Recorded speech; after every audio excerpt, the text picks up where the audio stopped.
Have you struggled with keeping your feet healthy as a runner, whether it's been plantar fasciitis, posterior tibial tendonitis, Achilles pain, or you may have even had a stress fracture?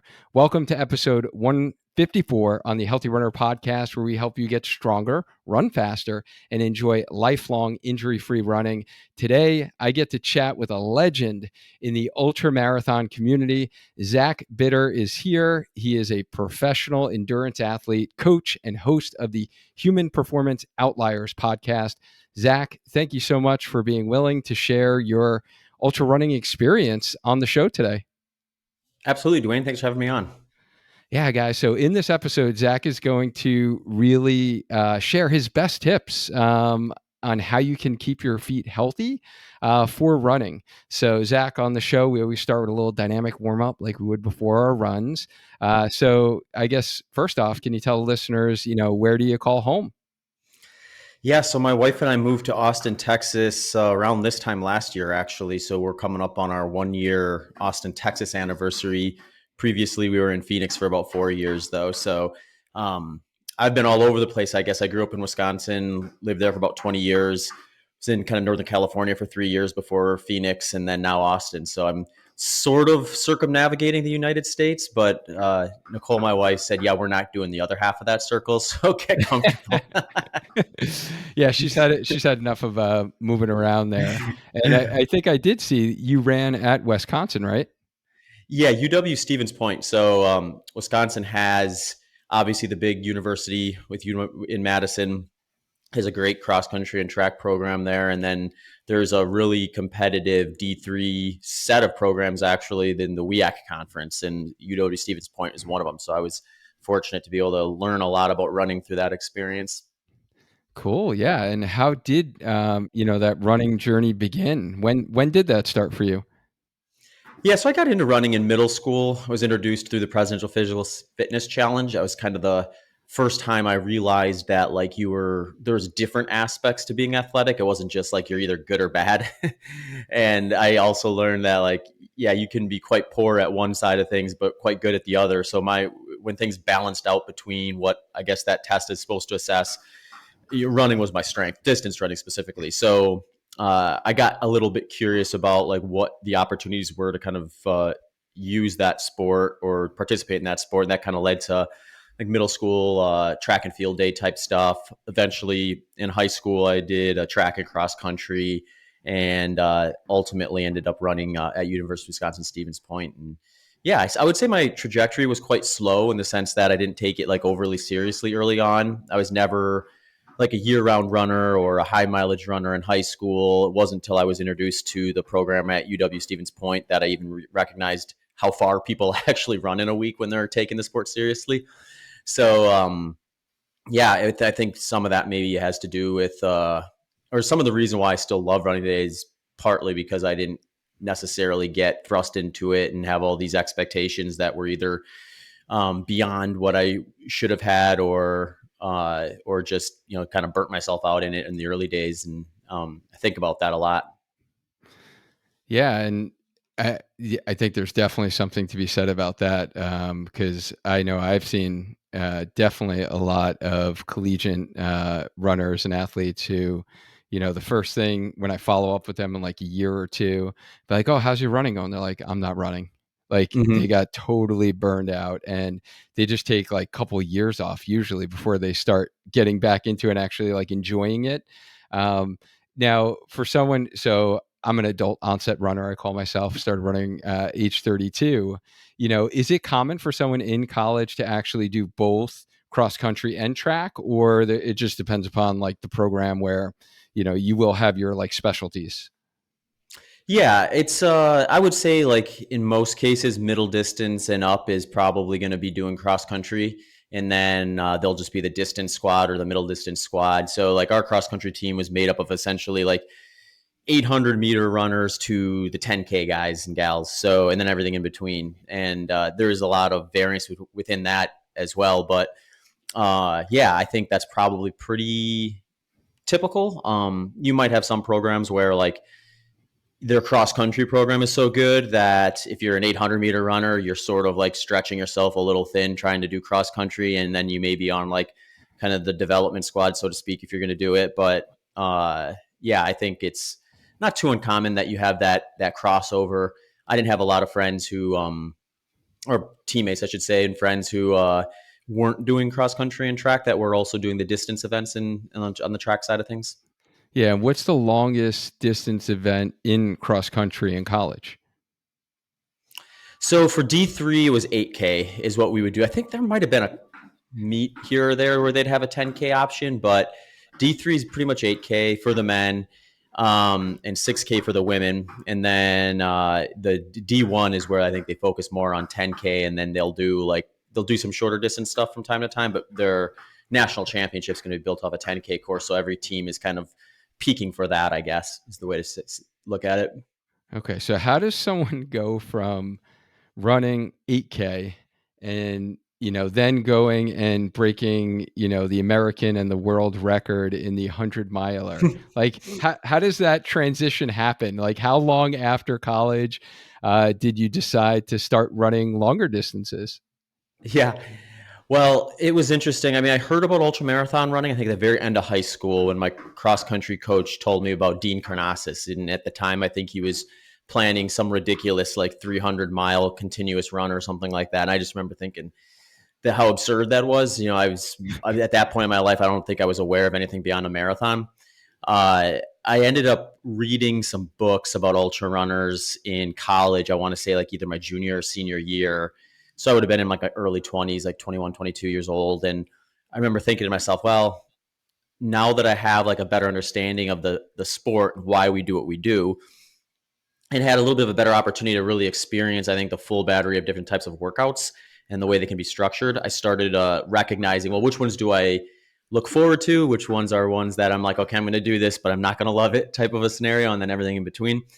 And I mean, the long run on Sundays would always kind of stick out to me as the one that I was more or less looking forward to the most, or the one that had the most curiosity around it for me. So uh, when I read some of those ultra running books, I told myself, I was like, well, I'm going to do one of these at some point in my life. But my thought was probably that I would, build up to the marathon through my 20s, and then maybe do an ultra marathon in my 30s if I felt like I had exhausted myself in some of the Olympic distance stuff. And that was sort of where my head was at the time. As fate would have it, I finished college and I sort of stepped away from speed work for a while for the most part and just started building volume.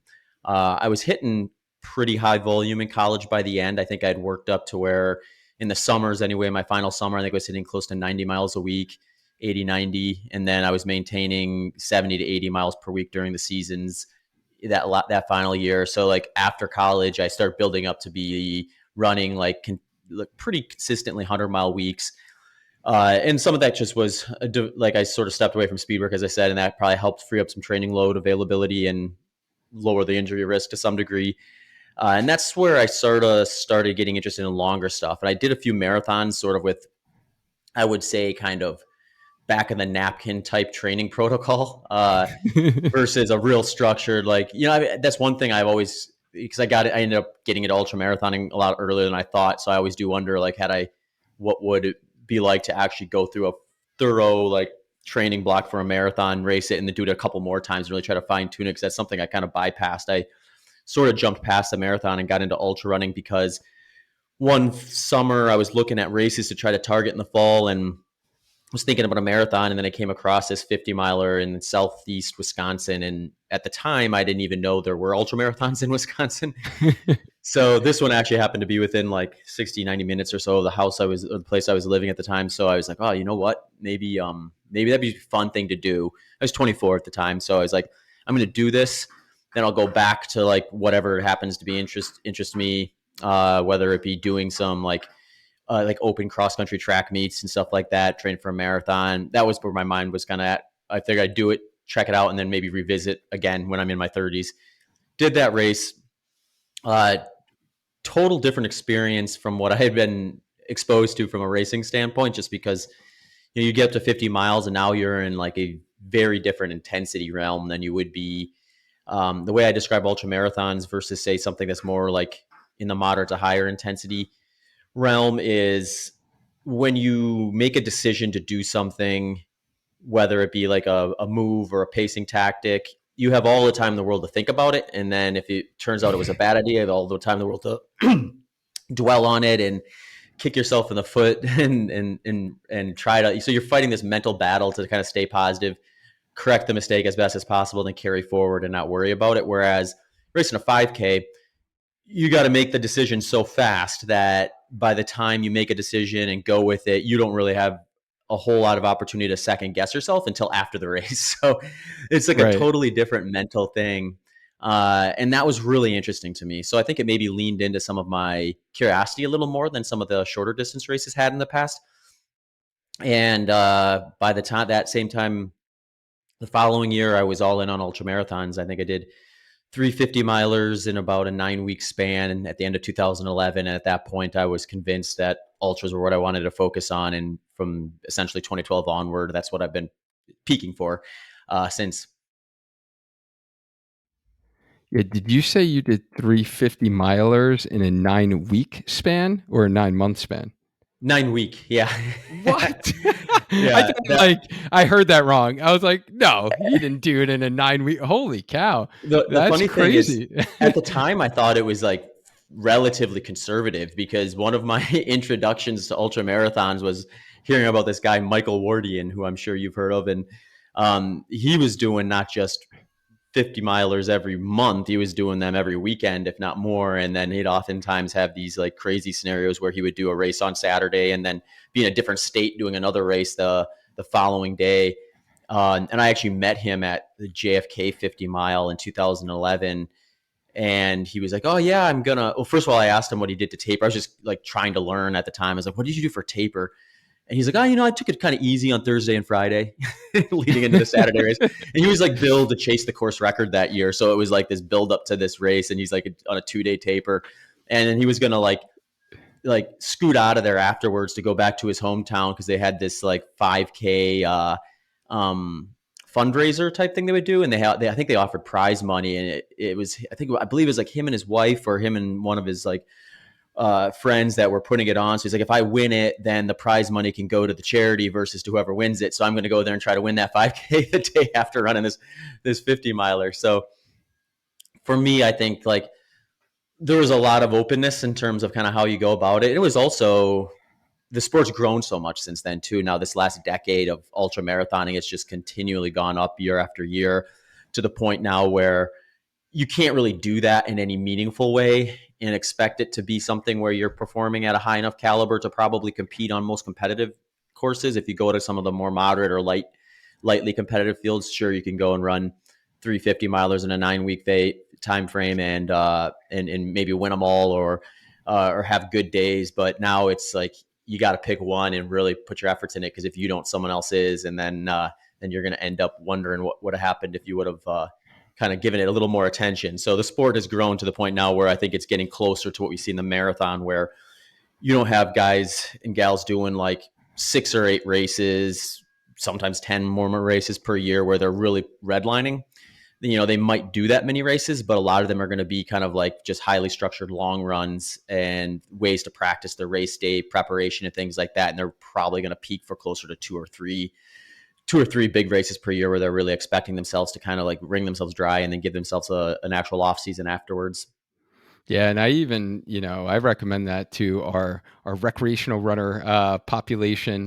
Many of the listeners, who are going to be listening to this, I do see people get like way too race happy. So, no matter if you're a professional or you're doing it for fun, if you're like Zach said, redlining and you're taking your body to a race effort, your results are going to be affected by that. So, it's good to see that you know those things are similar. And I guess segueing to like the professional athlete realm, like at what point in this journey did you say like, oh, this is what I want to do? Or was that like always a goal or a dream of yours to be like a professional runner? No, I would say like my dreams of being a professional athlete in any capacity ended in like seventh or eighth grade when I realized that it just wasn't likely in any sport. So You couldn't dunk a Uh, ball. right, exactly. You know, when you're 5'6" and you're not fast and you can't jump high, you're probably not going to go to the NBA. So it's like that one's off the table right out the gate. And yeah, so I never really had any aspirations of being a professional athlete. I went to school academic first. In fact, I went to Stevens Point for the education side of things before, first and foremost, and decided to do track and cross country once I decided there and met with a coach and thought like, hey, if I'm going to be here and running anyway, maybe it'd be fun to structure it a little bit. And yeah, so I had no ambitions during college or even after college when I began what was supposed to be my career of teaching. I guess it was a career, it just was a little shorter than I expected. I started ultra running.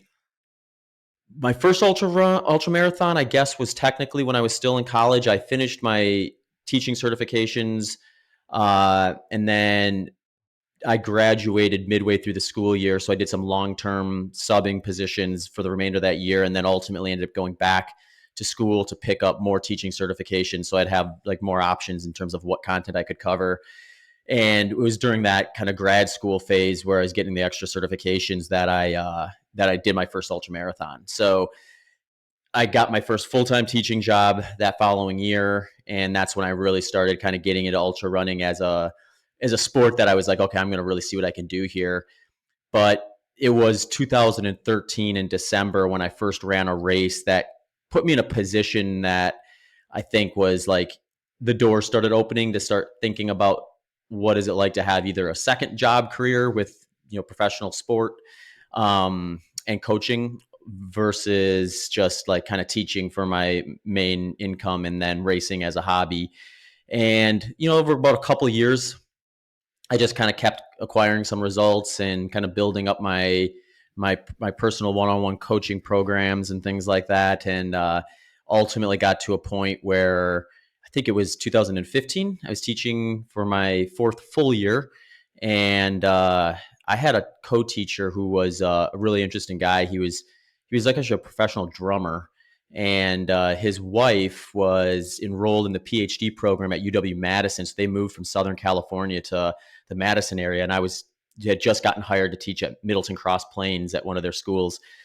And he comes in with like, you know, he was teaching special ed in Southern California. So when his wife decided to get her PhD, he's like, well, I have to have a job because she's going to be, you know, doing the school thing right now, and we need to have more income than just the stipend that she's going to get for that. And so he's like, well, what's available? And he had a special ed license, and those are pretty universally like useful for school districts. If you have one of those, you're going to probably get hired.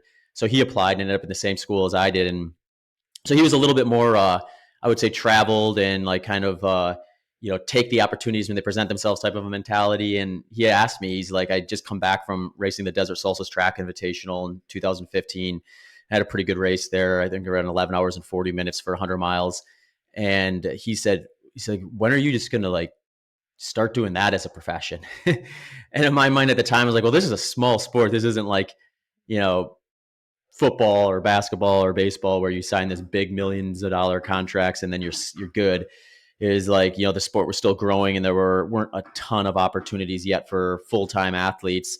And I told him, I was like, you know what, I think I could probably make that work given the right scenario, especially now that my coaching business has been growing too. I said, I'll probably teach for another year after this though. And it, basically every day after that, he would just kind of like prod me like, hey, when are you going to just go chase that dream?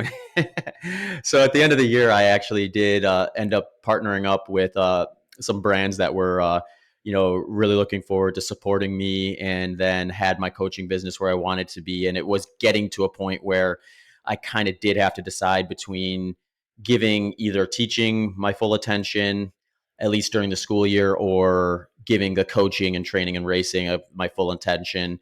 And if I tried to do them both, I was probably going to be like a little bit suboptimal at all. So my thought at the time was, if I completely belly flop here, then I can always go back to teaching. I'm duly certified and regular ed and special ed as well. So like it's pretty convenient set of certifications to have. So in my mind, I was like, okay, well, let's just take this one year at a time. And, you know, if it ends up not working out, then I'll start teaching again. Or even if it does work out, maybe I can go back to teaching. That's something I can do when I'm well past my running prime. But what I wanted to avoid was getting into like my mid 40s and then thinking back to myself, why didn't I take advantage of that opportunity when it was there? Now I can't go back and do it. So that was sort of the real kind of catalyst there, I think, was that mindset of, this one is a short term potential. The other one's got a much longer lifespan if needed. And and here we are in 2022 and still heading in the right direction. So Yeah. still So how taking it many? one year at a time, but Yeah, it's how many years has that been from that time period you made the jump? so that would have been this that would have been 2015 16 school year, I believe. So then I Okay. moved to California after that school year, the summer of 2016, and that's when I would have been. I signed my first full like professional contract at the start of 2016, and that or actually no, I'm a year off on that. I think I did Desert Solstice 2015, my first year in California. So it would have been the 2014-15 school year when I stepped away. Summer of 15, I moved to California and then did Desert Solstice that December. So what would it be? Mid 2015 was kind of the time I finished teaching and headed west, so to speak. All So right. about So 7 years, I we're guess. yeah, Seven. about 7 years. Okay. Cool. And you just let it like slip like so easily, like, oh yeah, I did 100 miler, 11 hours. Like that honestly, for so many, that just sounds crazy, right? It like you can't even think about it. Like for most runners, thinking about like a marathon is a lot, right? And Mm-hmm. to train, like I just went back for seconds for the marathon distance. It took me 5 years to go back for seconds. It was a much more pleasurable experience now that I know a whole lot more about running and just wasn't winging it right Mm-hmm. at the back of the napkin, like you say. Yeah. But you know, and I saw this question on your Instagram page, and I was like, "Oh, this is kind of cool." Like, what are your thoughts about like when people are like, "You run 100 miles? Like, that's crazy." Like, is like, are we as humans like meant to run 100 miles? Yeah, it's a good question. I think my answer to that is humans are meant to travel 100 miles. Running is an awfully ambitious way to do that. So I think of just like the way that our like mechanics are kind of designed, and I like a lot of walking, maybe slow jogging over a few days to cover 100 miles is probably not that uncommon for kind of the human body. But when you find yourself trying to consolidate that into like a 12-hour time frame or less, then it's like you're asking a lot out of yourself. And the days prior, you learn pretty quickly, like, okay, that was probably past the margin of diminishing returns from a health standpoint, at least. And you're doing it more for like, the seek of adventure. And in the way I look at it kind of now is it's like with all our modern comforts, I do think the human body craves very big challenges. And if you're going to be happy, you're going to give it that opportunity. So whether you're forced to do that by essentially surviving outside or, surviving in a more primitive environment, or if you're going to do that by showing up to an ultra marathon and covering 100 miles or whatever effort, there's tons of ways to move your body and physically express yourself. But I do think that kind of pursuit of like really pushing yourself to the limit occasionally is a valuable thing to just create an environment in which you're kind of content with life and not more or less depressed, in my opinion. So I guess the answer to the question would be the human body is capable of running 100 miles. From an optimal health standpoint, you're probably better off not doing it, at least to the frequency that most ultramarathoners do. Um, but at the end of the day, we probably do a lot of things that aren't totally optimal, and that's just kind of part of life to a degree too. So the other way I'd say it, like sitting around on a couch doing nothing is probably way less healthy than running 100 miles in the way I do it. So I'm probably taking a step forward from like a really suboptimal lifestyle. But if I wanted to just focus on like health, fitness, longevity, and things like that, I would run, but I would not run ultra marathons. Yep. All right. Maybe walk one. Yeah. Yeah, that's well said. And for those that are considering, that next challenge, and they've run, a couple of marathons, or they're thinking about getting into the ultra world, what does it really take to kind of make that jump from marathon to ultra marathon? And if you don't mind, if we have some, beginner listeners are like, I don't even know what an ultramarathon is. Do you mind just kind of describing the different distances or events that are common that someone could run? Yeah, so if you just look on, say, like Ultra Sign Up is the page that has a lot of the events kind of all clustered together. You're going to find a ton of options at like the 50K, 50 mile or 80K, 100K, 100 mile. And then you're going to have a lot of options in these timed events where it's like 6 hours, 12 hours, 24 hours. And then it gets 48, 72, 6 days are also like kind of the standards for those. Um, that's a little bit more, I would say, North American. Over in Europe, the racing distances are much less precise because they like specific routes, or there'll be like a popular loop or trail or something like that. And it happens to be like, say, 106 miles. They're not going to say, oh, well, let's find a way to shorten this to 100 so it's exact. So you get a lot less precision, I think, across the board, but they generally line up to kind of match those ones that I just mentioned from the majority standpoint. Then you also have like other areas of the sport too, where there's like stage racing, like Marathon des Sables, where you're like running on like certain amount of distance each day for a certain number of days, or FKTs they call them, or fastest known times, where it's not in a place where you can really host a designated event because of permitting and things like that. So the route is very popular. So you'll have people go out there and see how fast and document it, and then you compare your efforts to others from history, or that will eventually target it and things like that. So it really is a wide range of different options from 50K up to like, it's almost endless. There's this race over in New York that happens every year. It's on a 0.58 mile loop, and you can run for 16 hours of the day, and you try to get to 3,100 miles. So the fastest time on that route is like, I think like 41 days. It might be a little under 41 days. So it's like, I mean, you get that absurd. You have fastest known times that are as in depth as running across the country, or a guy, Dave Proctor, just ran across, he did a transcontinental run in Canada just recently. And it's like, yeah, you get, I mean, there's, as far as your imagination can take you is basically where ultra marathoning ends. And I think as the sport grows, we're going to continue to see that kind of get tested.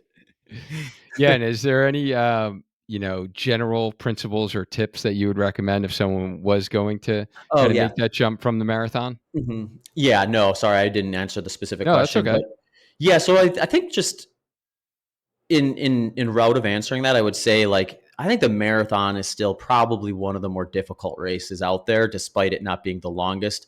The ultra running community, and I think some people like following the ultra marathon community loosely, they get this idea of like, if let's say I was working in an office and I went in and told everyone I ran 100 miles in 30 hours, they're going to be like, whoa, you ran 100 miles. They won't even pay attention to the 30-hour side of things. And then, my coworker could come and say, oh, I just won the local 5K in 13:48. And people be like, oh, cool. Good for you. That's a nice, did they give you a medal? It's like, the guy just ran a sub 14-minute 5K. It was way more impressive than a 30-hour 100 mile. But yeah, so it's, I think like in terms of people who've gone through thorough marathon training programs, they could show up at a lot of ultra marathons and be just fine if they needed to. It would be, the hardest part for them would just be kind of getting ready to like manage what's going to come to them. Because the big challenge with ultra marathoning is you have this huge gap usually between your longest long run and the distance you're actually going to cover that day. So if you're doing like a 100 miler for the first time, you might be looking at a scenario where you're going to run 50 miles further than you've ever run before if you've done a 50 miler. Some people even skip that. So I think it's mental is what people should be concerned about in terms of the transitioning, is just practicing this mindset of like, things are going to go wrong. They will not go according to plan entirely. You can have races that go about as seamlessly as possible, but even those, there's going to be some hiccups in there. And it's more about hitting those points and then saying, okay, that happened. What's my best path forward now? Let's take that and focus on that. So you got to be forward thinking. If you start thinking behind, you're going to ruin yourself mentally, and then you're not going to make it to the finish line. If you start thinking too far ahead, if you're like, oh, okay, we're 4 miles into this thing, I only got 96 more to go, let's keep trucking along, you're probably going to burn yourself out mentally and find yourself making some hard decisions as to whether you're going to finish or not at some point in that race. So there's a lot of chunking involved, where these trail races tend to be a little more convenient for it because you have aid stations that are usually spread out somewhere between like 5 to maybe 6 miles. So you can always just kind of say, okay, next goal is to the next aid station, and then kind of take it one step at a time from there. From a training standpoint, I think the way I like to look at it is I think all the workouts that you would do for like a marathon or any Olympic distance event are still on the table. It's just an order of operations thing. So it's like, when do I do them while preparing for an ultra marathon versus when would I do these if I was training for a 5K, 10K, half marathon, or marathon? So for me and the folks I work with, we're still going to do short intervals. We're still going to do long intervals and tempo runs.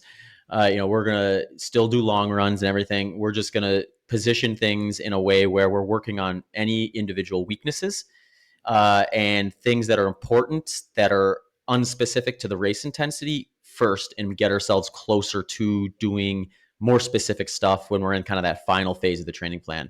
So since if we're talking just entering like a 50K, you can basically train like that like you would for a marathon, unless it's like this crazy trail, in which case, sometimes you'll get like the world record for 50K is like well under 3 hours. um, you get some really competitive 50K courses like the Speed Goat 50K that's at like 10,000 feet, and it's got 10,000 feet of climbing and ascending on top of it, super technical terrain and spots. Winning time is going to be like from low 5 hours. So it's like we're talking about literally a doubling in time out there. So with ultra marathons, I usually warn people, look at the course and think of it from a duration standpoint versus a distance standpoint, because like you can take the most competitive 100-miler in the world, Ultra Trail Mont Blanc. This year's winning time by Kilian Jornet was like somewhere in the 19-hour range. And I mean, it was a world-class effort. And, I'll get on a track and run 100 miles in under 12 hours.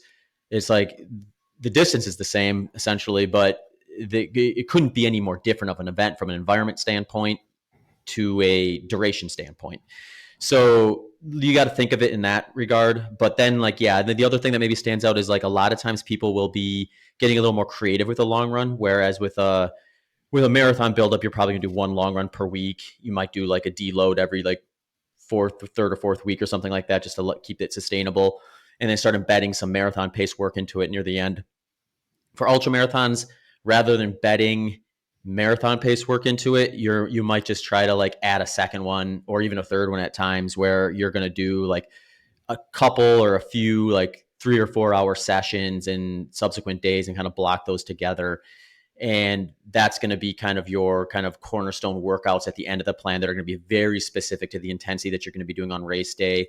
It's going to allow you to practice certainly by that third day, what it's like to kind of move for a significant amount of time on tired legs, which is probably more of a mental like building process than a physiological development thing. But yeah, that's probably the biggest difference. I think like the other thing too is just like what I've been talking about is the terrain is so variant in terms of what course you do. So most marathons, you think like even if you get a hilly marathon or a fast marathon versus a slow marathon, if you looked at that map stretched out, it wouldn't look that much different. Whereas, like I was saying before, if you look at the elevation map on a track ultra marathon is a flat line versus something like UTMB or Western States, it's going to be like ups and downs all across that profile.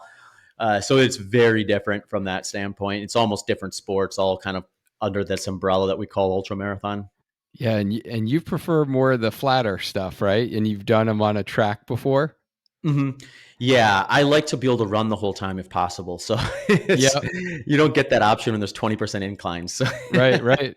Wow, uh, and I get, like, runners who are like, I can barely do my speed work on the track, I couldn't imagine doing a long run on a track, like, you're literally running 100 miles on a track, like, how do you keep your mental mindset focused? Yeah, it's a lot different than the trails. I'll say that, and I've been fortunate that I've had a lot of experiences in terms of being able to see these different events at various distances. So I've got an idea of kind of like how they all or how they differ from one another. And the track is, the benefit is you've got no obstacles, and if you're controlling everything essentially at that point, outside of a few things, like there aren't events that are structured yet in a way where they're super conducive to the fast end of the field, in the sense that you have a 400-meter track and you got 20, 30, 40 runners out there. The passer goes around I've done 100-mile races where I'm in lane 2 basically the whole time, because you're just passing people like consistently if they're doing like 24 hours or 48 hours or something like that, and I'm more in the 12-hour range. Um, so like you have this clear passage more or less, though, in terms of you're not worried about tripping, you're not worried about taking a wrong turn. You've seen the whole course after the first couple minutes. So like from a obstacle logistics standpoint, it's super easy. If I need something, I ask for it. If my crew messes it up, it's a mistake that can be corrected in less than 2 minutes. So there's really no consequence there, like there would be if I go through an aid station and screw up what I was supposed to bring. I might not get that chance to fix that for an hour plus. Um, the mental side, though, you do have to deal with a ton of monotony, obviously, and that's the part that I think deters people from those sort of pursuits. For me, I think like I probably was fortunate in the sense that the first track 100-miler I did went really well. And it was early in my career too. I was the second official 100-miler I finished. So there was a lot of ignorance, a lot of just like not really being totally aware of what I was getting myself into, that I think put me in a position where I just couldn't think too far ahead because I didn't have the experience to be able to do it.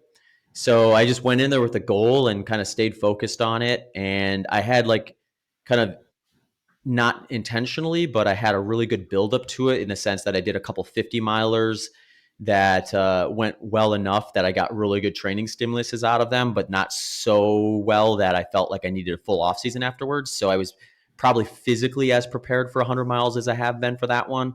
And then that experience was just so positive in my mind that I had like this really good outlook or positive outlook on the track as a venue to race versus having a terrible experience the first time and then just kind of swearing it off.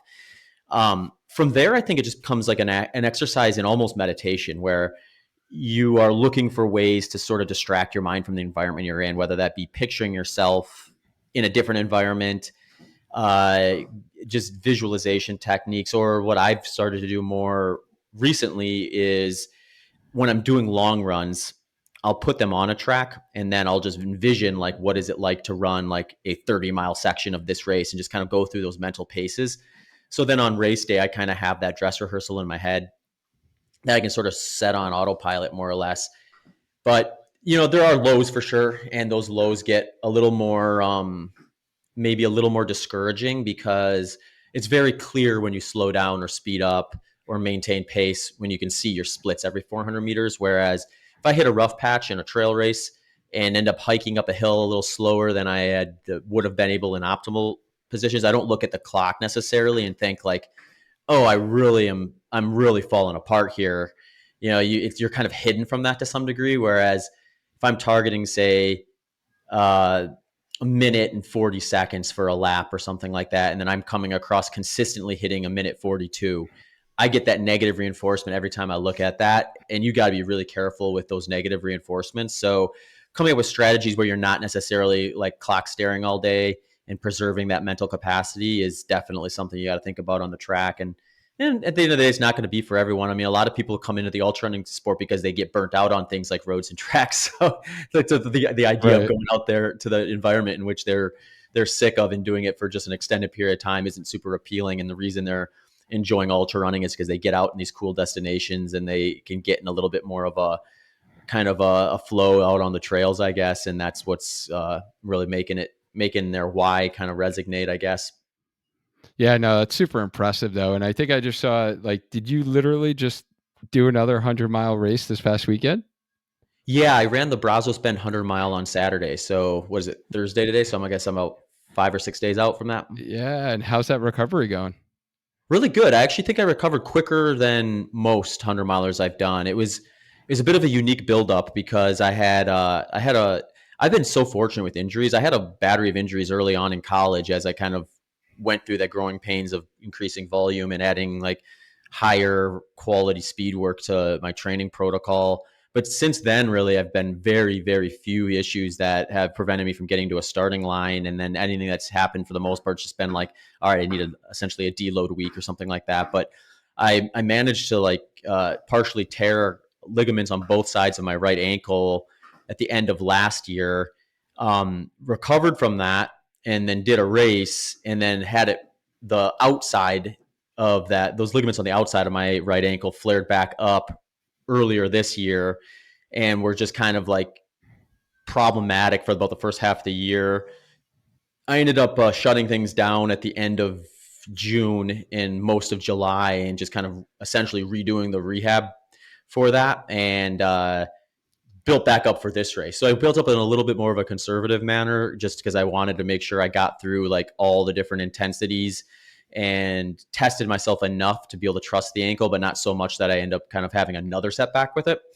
Um, and then ultimately do a race and confirm, okay, it can hold up during a 100 miler. And then after the 100 miler, it's going to recover and feel the same as the left ankle would. Cause, my fear was, if I do this 100 mile race, what happens if it's not like totally injured, but it's way worse off than the other one? Do I have to consider like what that actually means for next year? But so there's a lot of like, I think, just confirmation in this race versus what maybe I would Right. normally do leading into a 100 miler. But yeah, the recovery.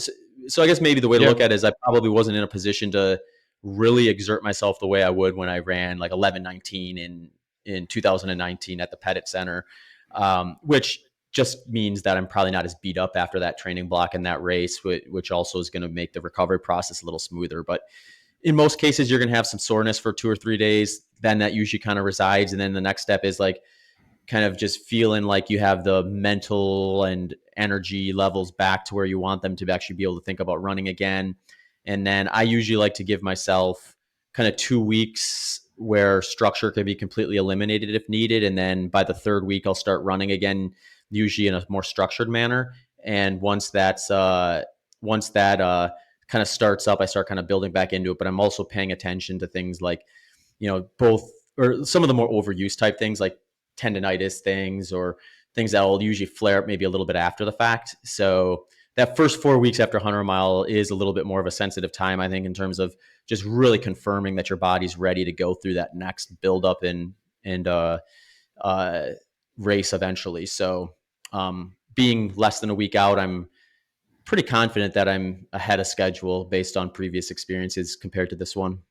That's great. And I think you bring up a really good point as far as after the race, because I do wind up seeing a lot of injured runners that they didn't have pain during the training cycle. They didn't even have pain at the race or at the marathon. Mm-hmm. But a week after, 2 weeks after, 3 weeks after, Yeah.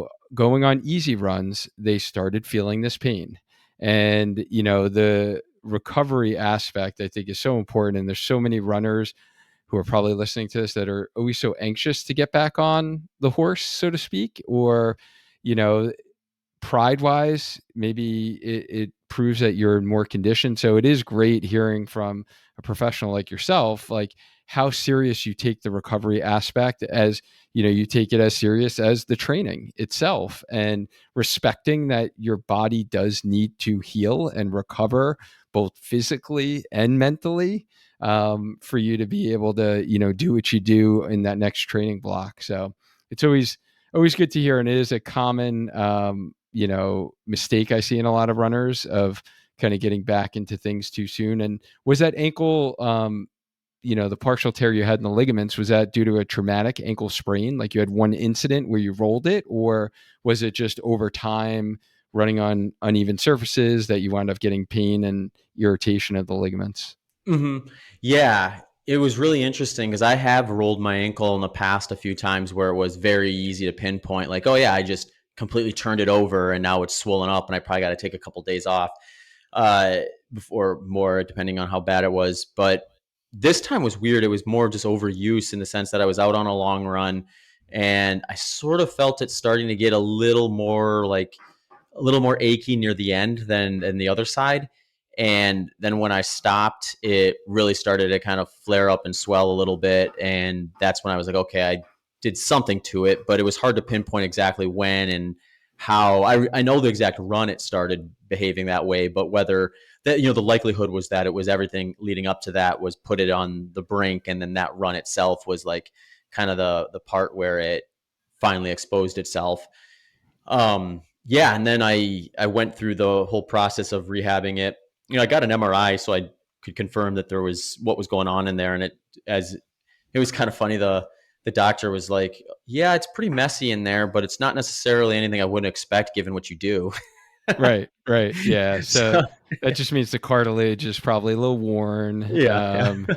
surrounding the bones, and yeah, it sounds like you had what we call, like, chronic ankle instability, essentially, where, Mhm. you've sprained your ankle or rolled it, multiple times in the past, and you have this kinda instability, so I think that's a really good kinda segue into kind of our next topic is, how do you kinda keep your feet healthy, or what are Mhm. some tips that you can share with runners if they've had ankle sprains in the past or if they're looking to prevent ankle sprains?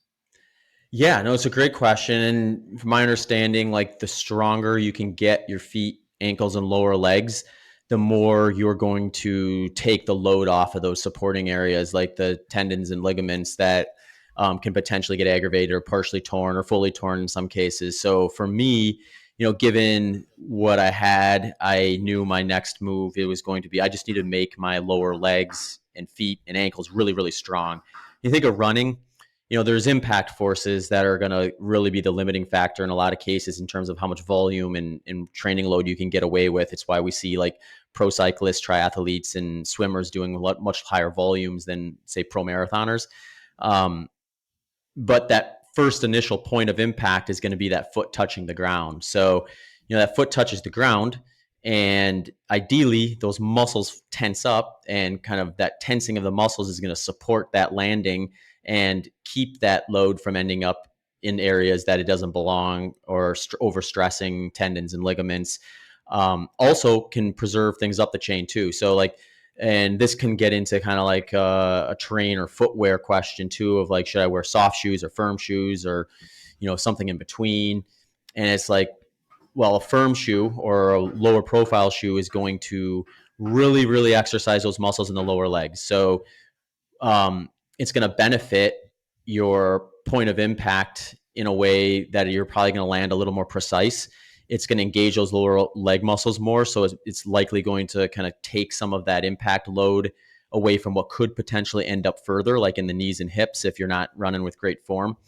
But you're also working that area a lot harder too. So you got to be kind of mindful of, just like if I was going to do a strength program and my goal was to get to a certain point there, I wouldn't go there that first day and be like, all right, well, my goal is to, let's say bench press 300 pounds. And I can currently, last time I bench pressed, I could do 180, but I'm just going to put 300 pounds on the bar and see what happens.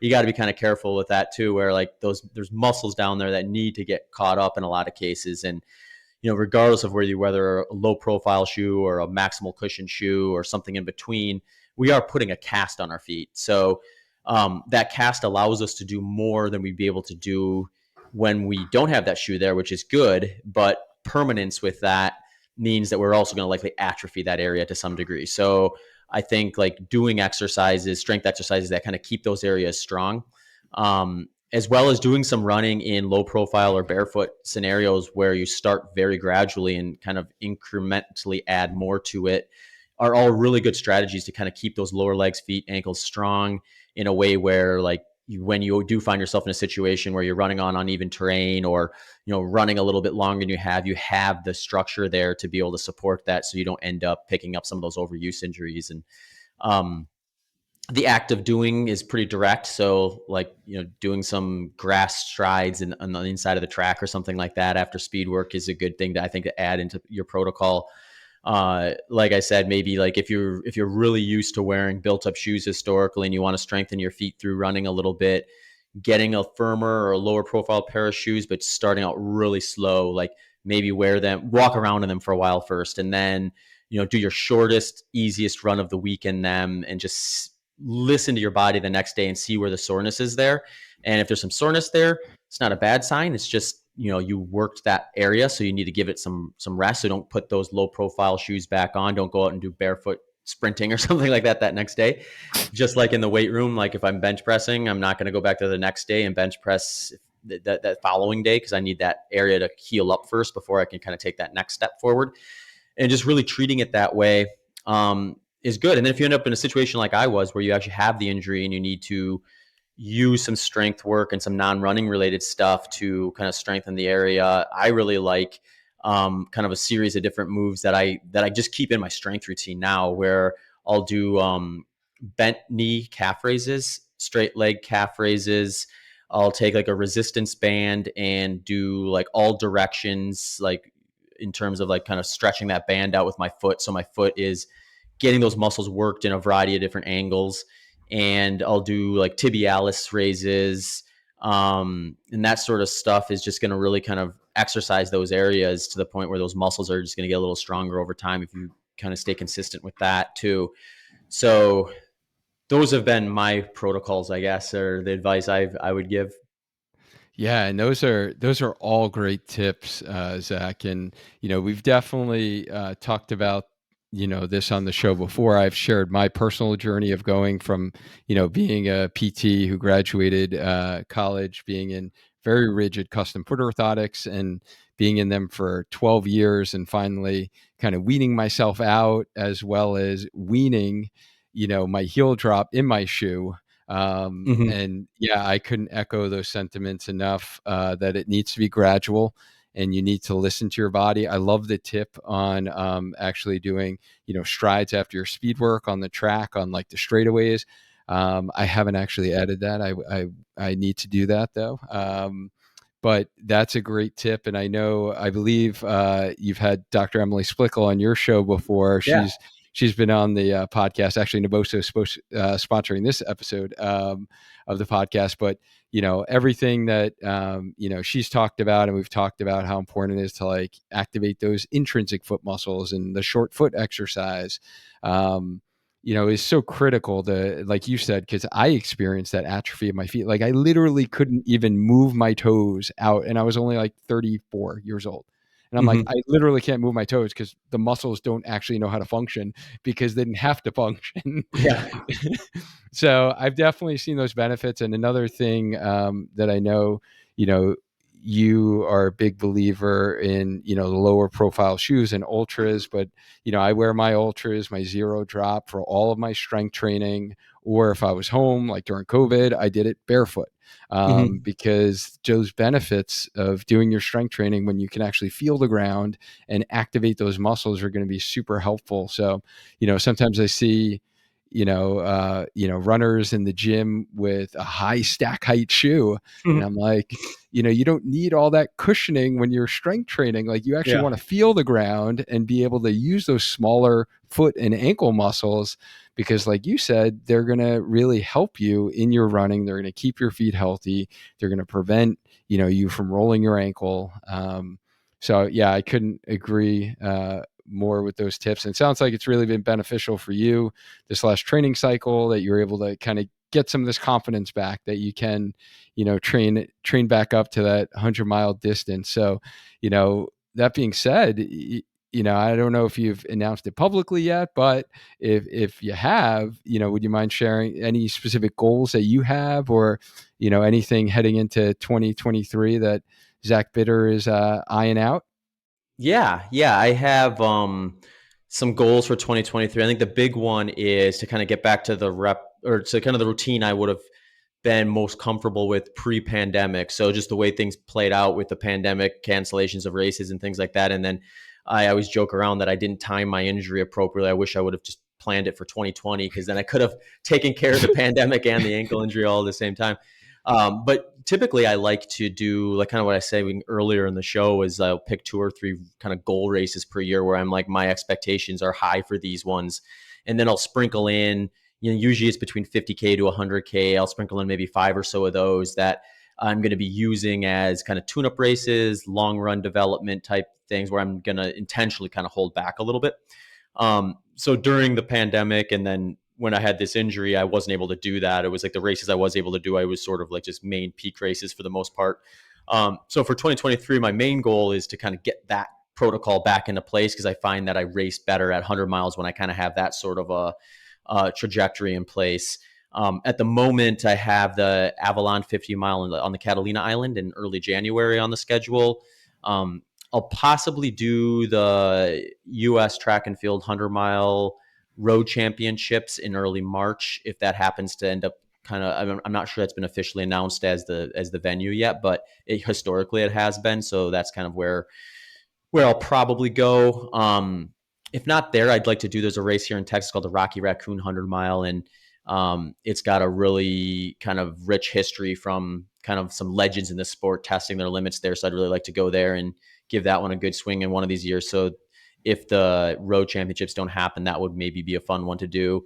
Ultimately, one of the bigger goals this year too, or maybe not, this is maybe just a future goal in general versus an absolute for this year, is when I ran 11 hours and 19 minutes for 100 miles. That was, at least for me, pre Super Shoe. So, I think like just with the shoe technology where it's at now alone, I can probably get myself under 11 hours with a similar performance. And then with any better performance, possibly, get a chunk under 11 hours. So that would be another goal of mine this year if the right kind of situation lines up to make a really controlled attempt at a 100 miler.